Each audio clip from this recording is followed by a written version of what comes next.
You're listening to the Tamar Yonah Show here at IsraelNewsTalkRadio.com. Boy, it has been a very busy week in the Middle East.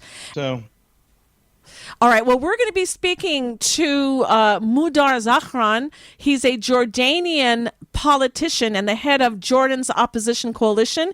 He is a frequently published writer, and he's a former senior officer for the U.S. Department of State through their embassy in Amman, Jordan. And you can find him on Twitter at Mudar_Zahran. And we will put that on the page where the show is podcasted. I want to welcome to the show Mudar Zahran. Mudar, do you hear us? Yes, I can hear you, Tamar. Okay, very good. All right, so we know that you're an activist for a lot of Jordanian people who want to see King Abdullah out and see more of a democracy and a friendlier ally, a friendlier neighbor for Israel. And I'll let you talk about that. But I want to first ask you about, since you're an Arab and you understand the Arab mentality and you are friendly to Israel, and seeing all that's happening now with the Hamas in the south, with the Hezbollah in the north, and with now things really heating up, what are your feelings about what's happening, and what do you think is the right thing to do? First of all, thank you for having me, and please allow me to correct that in the case of Jordan, we think democracy has to be gradual and has to go concurrent with the changing of mindset and re-education and de-radicalization. That said, I think it's an opportunity to share with the listeners the facts about what's going on the ground. I no longer work for the U.S. Department of State. I no longer work with the U.S. government, but I'm connected to people in a lot of places and establishments. And let's just say these are what my very trusted sources are saying about the situation in Gaza. The situation in Gaza when it comes to military action is basically almost done, almost finished. Hamas now has less, as in combat-capable fighters, has less than 800 combat-capable fighters. There are people, terrorists all over the place who are willing to pick a gun in Gaza and kill Israelis and shoot at Israeli soldiers, but those do not pose a problem to the IDF. The ones who could be a problem, the ones with the RPGs and the tactics, are really at best 1,000, and that's a very generous estimate. Nonetheless, politics are usually stronger than military. And right now, Gaza is on the back burner. It's not going to be finished overnight. The biggest issue here is Israel doesn't want any further casualties.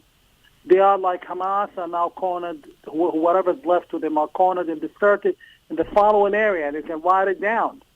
One, there's a pocket of Hamas of less than 180 fighters active in the northern district of Gaza.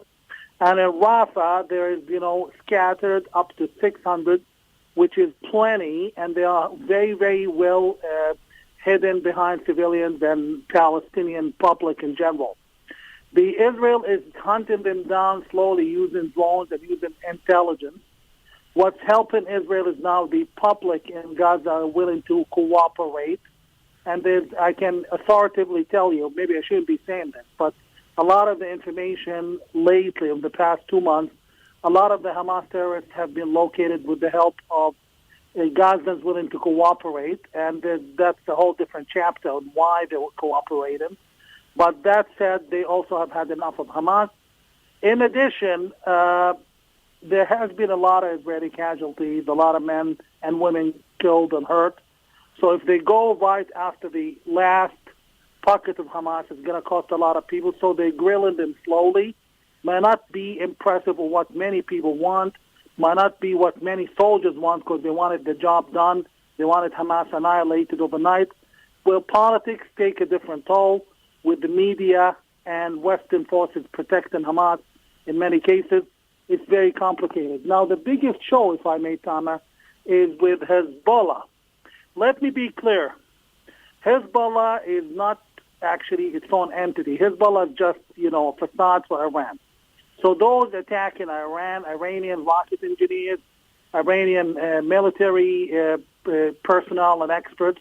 So Iran is attacking from the north. The issue is Iran cannot afford a war with Israel. I hope I'm not saying too much in public, but I think I can disclose this.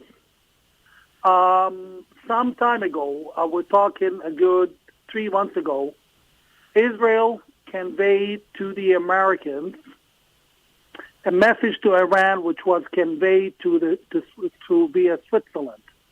The message was delivered via the Swiss embassy in Tehran, which is, de facto American embassy in Tehran. The Americans use the Swiss embassy. So the Swiss intelligence department or body conveyed to the Iranians that Iran warned that if long-range missiles that Hezbollah had not used against Israeli targets, Israel will automatically engage Iran. Why does Iran not want that? First, because of the military capabilities that Israel has, which is unsurpassed in the region. Two, because Iran's mentor or master is China. Most people do not, again, this is a whole new different subject. Most people do not realize how vested in the area China is. Most people don't realize the connection between China and Iran, China and Jordan, China and Syria, China and Lebanon, Hezbollah, and Egypt. And once you see who are the players, U.S. versus China, and you understand that Israel is in the American camp, you begin understanding who is who. So China doesn't want the war with Iran because war with Iran would, disrupt its trade with the Arab Gulf into a very unprecedented fashion and disrupt its oil imports. So Iran can kill a few Israeli civilians on the borders and Israeli soldiers, but could never inflict any serious harm on Israel. Is it good times? No, these are not good times. War can never be a good time for any nation. But the level of threat for generally the Israeli nation, the Jewish state, is not unsurpassed or unprecedented. Some people are trying to tell you that, the sky is going to fall tomorrow. Iran could never inflict the wounds that they say they could inflict.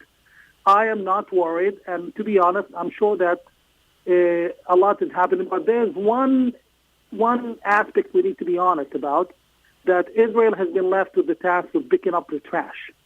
The trash was created by a lot of players, Arab countries, Western governments, several U.S. administrations created, empowered Iran, tolerated Hamas, even got involved in creating Hamas. And it's left that the Jewish boy is left with cleaning up after everyone else, which is unfair. But, it is what it is. For now, I'm very optimistic about what's going on, as painful as it is. All right, let me ask you this: with Hezbollah bombing Israel right now and Israel's response, and this following the whole beeper explosions, do you think Israel's on the right track? And what I mean, you're Arab.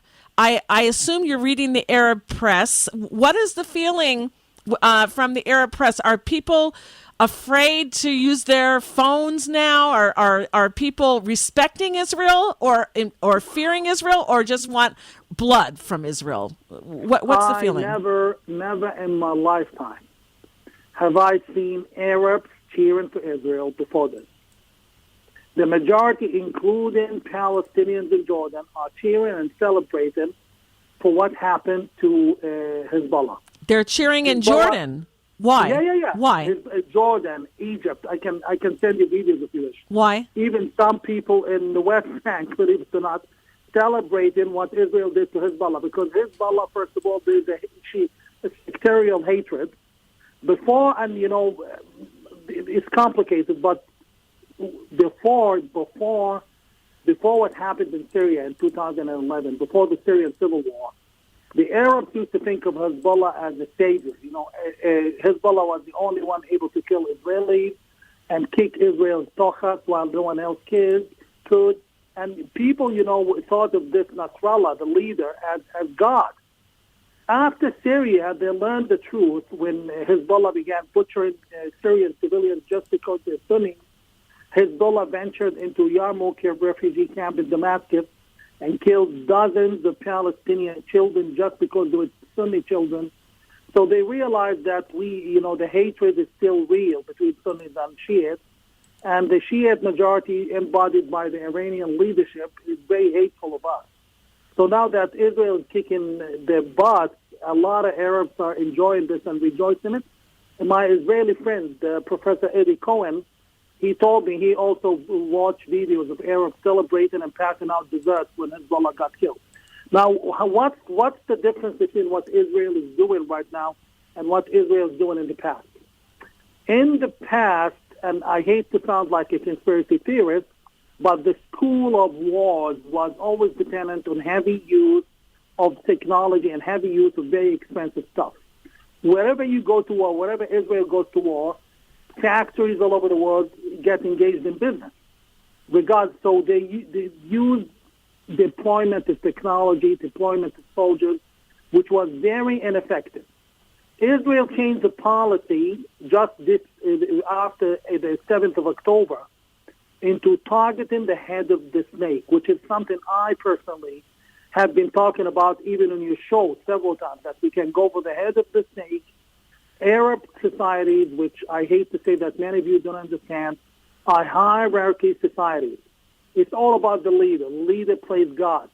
Once the leader's gone, you can never find a proper replacement anytime easy. An example of that is Arafat. After Arafat passed away, the PLO never recovered. And in this case, they went, the 3,000 people whose pagers had the little bomb. I think the intel we got suggests that we're talking up to 70-something major leaders, like colonel ranking. That's very high. Let me be clear, many people looking from afar would think of it as a farce. Like, what the hell? We kill some, they give us some rockets, and we respond. And when is this going to end? Well, it's going to end because Hezbollah now has an enemy which it never thought it was going to face again. Hezbollah has a population in Lebanon that wants to take it out. 2006 war, the average Lebanese was not so angry with Hezbollah. So I can share with you a secret, which is Israel's policy to kill Hezbollah, making Hezbollah bleed to death, not engaging in total war, and making Hezbollah bleed to death with the pressure from within. The Sunni Lebanese want Hezbollah gone. The Palestinian Lebanese, even though they're not the majority, they're less than 1 million people, but they still are armed to the teeth and they hate Hezbollah because they have a history of Amal killing and butchering Palestinians in the 80s. And the Christians hate Hezbollah with a passion.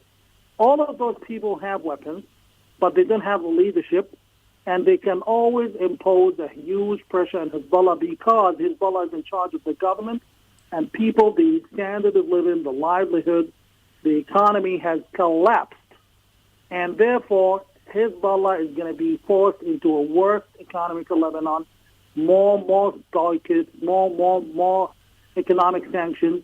I think the big, the death certificate could be issued for Hezbollah within the next 2 years, but not before that.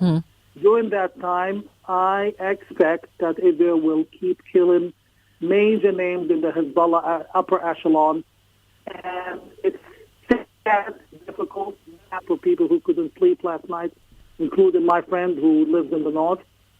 But it is what it is, and sorry, you got to break an egg to make an omelet. Mudar, let me ask you this really quickly. There have been things going around the social media saying it shows a picture of what is supposedly stationary from the Hezbollah, giving out the supposed real numbers of people who were killed and injured by the beeper explosions, which are much, much higher than what's been reported by the Lebanese Ministry of Health to the media. Do you think that the Hezbollah is lying, or do you think that that's just fake news going around? Well, I can never trust anything coming from Hezbollah, but we are not concerned about the average Joe who got killed by the beeper. I understand the heavy hitters, who were killed are 70-something, exactly 72. So maybe they're probably waiting for exactly 72 virgins waiting for them. But 72 leaders, I can say that again, affirmative, 72 Hezbollah leaders in the ranking of colonel, between a major and a colonel, got killed in the operation. That's a very high hit. Those people get trained in Iran. They are combat tested. They've trained. They've fought in Syria. So God forbid, imagine if you get 72 Israeli colonels and majors killed in one day in Israel. That would be a hit to the IDF. So then you're saying that the Hezbollah is lying, that they're hiding the real numbers? Absolutely. And there was some Iranian intelligence and military intelligence officers who perished in the same operation. This is not the last of a kind operation. It involved much more than it meets the eye, which anyone can expect. It's a very complicated operation. And it was actually, there's a lot that I'm not above my pay rate to disclose, but it's not going to be the last one. I'll leave you in this note. The Western forces plus the evil Western forces, not the Western forces, the evil globalist Western forces, plus the China players in the Middle East, have long benefited from the Arab-Israeli conflict and have long, harvested the fruits of the ongoing unrest. The tools that were used were three major tools, which is the Muslim Brotherhood in Jordan, where Jordan houses the HQ for the Global Muslim Brotherhood Organization, the Hezbollah and Hamas is, I've told you before on this show, Hamas officially in the hierarchy is quote-unquote the Palestine chapter of the Jordanian Muslim Brotherhood. Those three have been very, very instrumental in helping the globalist forces creating the balagan we can see in the region. Right now, they are being taken out one by one. Israel is not alone in this operation, but sadly, the active ones in your grounds are your boys and your girls, your men and women, and they deserve praise for that, for fighting on behalf of everyone else in the region. Matt, do you have a question for Mudar? Well, just want to shift to Jordan for a minute, because through this conflict, at least the last several months, we read in the news here about almost nightly protests in Amman against Israel, calling for, Jewish blood. We've had terror attacks coming across the Jordan border, almost nonstop attempts at weapons smuggling. So, at what is there any concern of that border deteriorating during this conflict? Well, listen, there's nothing to be concerned about because it's already here. So whatever we've been afraid of is already all over Jordan. I have been on your colleague's show for the good part of the past 12 years, I think, 10 years, I forgot, since 2014.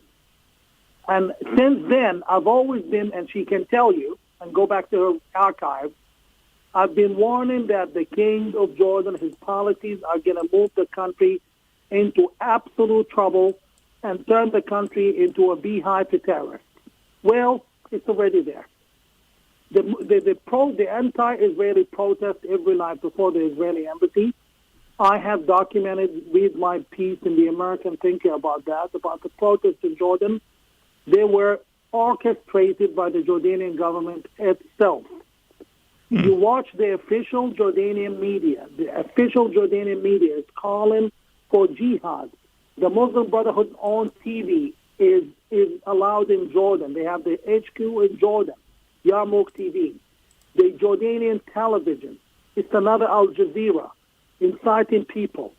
Jordan is not Israel. If they don't want you to protest somewhere, they will arrest you before you get out. And even if you go there, the Israeli embassy, which I have been to several times in Amman, have been inside several times, is in an area where it's easy to cut the connections, block the roads, and not allow anyone to go near it.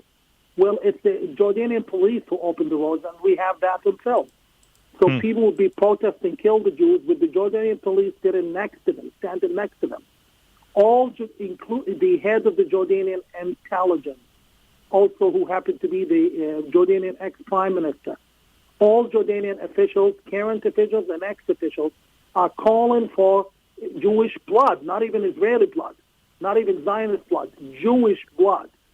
You all you have to do is just Google and look on YouTube the last 5 interviews that six different interviews by Queen Rania of Jordan.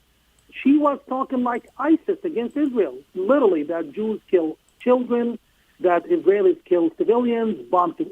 And right from the White House's podium, the King of Jordan, right next to President Biden, said the most atrocious things about Israel, and even warned that Israel should never attack Rafah. This was a few months ago, right from the White House's podium. You need to accept it. I've warned a long time ago, the King of Jordan is aligned with Iran. Who is Iran? Iran is aligned with the China faction. Who is the China faction? The China faction is the George Bush Senior faction in the George Bush Senior School in Washington, which hates Israel, favors empowering China and Iran. That school is Dick Cheney, Ramfield, all those, all those flamboyant names. They have been, it's like an ideology, what they're doing, and they are the ones who wrecked up the whole region. That said, you can do your research into that, but I'll finish in this note. That the weapons smuggling caught in huge weapons smuggling caught at the borders last year by Jordanian Knesset member, Jordanian congressman. He was the king's personal friend. Nobody deals weapons in Israel. This is not Israel. Jordan is not Israel. Jordan is an ultimate police state.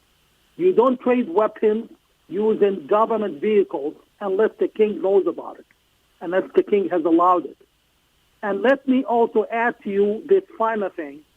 Tol Karam, the refugee camp of Tol Karam, Jenin, Balata, which is Shem, Nablus, those are considered Jordanian intelligence strongholds. The militants there get paid by the Jordanian intelligence. If anyone is claiming this is a conspiracy theory, if anyone is claiming that they just have an axe to grind, get any of them, ex or current security officers, with honesty on your show and ask them if it's true. Evidence: the first time Israeli IDF killed a Palestinian militant in Tulkarem, which was 9 months ago, in his funeral, they were chanting Allahu Akbar and waving Jordanian flags, not Palestinian flags. Jordan accepted is an enemy. The government of Jordan is an enemy of Israel for good reason. They are aligned with a completely different camp. Now, the people you bring, because they don't want to sound controversial, or because they have some inner interest with Jordan, they can't say that. You can bring anyone who knows that. Behind closed doors, you listen to this. I've spoke to people in all 3 major security agencies in the country. And they all knew what Jordan is about. None of them can say it publicly. Bottom line is, in Jordan, expect the unexpected. Trouble is already there. And the guy who killed 3 Israeli workers at the borders is being hailed by the Jordanian state media as a hero. In addition, very few of you realize he was a military personnel. He's an ex-soldier from a tribe that's the closest to the king of Jordan. Right. I've been warning, I'm going to finish on this note. I've been warning about Jordan deteriorating for a decade, and now it's here. Thank you for your time, and God bless you all, and protect you and protect your country. And let's pray for peace and for sovereignty for both people, the self-describing Palestinians like me, Jordanians, and the Israelis, each in a different country with the river in between. Thank you so much. Mudar, thank you for coming Mudar. on. We really appreciate hearing your views. Thank you so much. All right, and we will leave a link on our page where the show is podcasted if you want to follow him. And that was Mudar Zahran, and thank you very much.